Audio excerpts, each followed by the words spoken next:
Bilang bahagi ng patuloy na pagpapaigting ng kampanya ng pulisya kontra iligal na droga, nasa kote ang isang suspect sa isinasagawang bypass operation ng Nueva Ecija PNP. Matapos mahulihan ng mahigit 400,000 pisong halaga ng iligal na droga. Patrolwoman Lixen Ray Saweran sa report.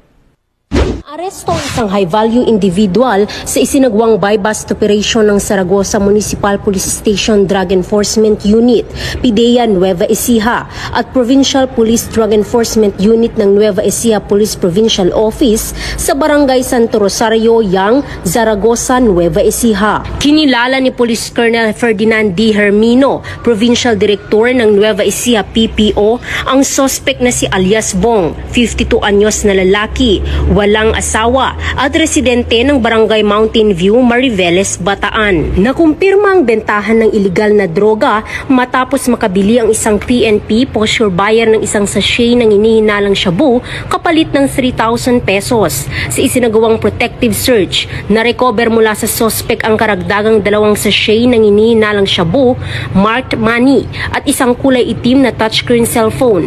Tinatayang 57 gramo ng inihinalang shabu na nagkakahalaga ng 387,600 pesos ang kabuuang nasamsam sa operasyon. Dinala na sa impila ng Zaragoza Police Station ang suspect at mga nakumpiskang ebidensya para sa kaukulang dokumentasyon at disposisyon at sasampahan ng kasong paglabag sa Republic Act 9165 o ang Comprehensive Dangerous Drugs Act of 2002. Patuloy ang panawagan ng kapulisan ng Gitnang Luzon sa ilalim ng pamumuno ni Police Brigadier General Gines Fajardo, Regional Director ng Police Regional Office 3 sa publiko na makiisa sa pagsugpo sa kriminalidad upang mapanatili ang kapayapaan at kaligtasan sa buong rehiyon.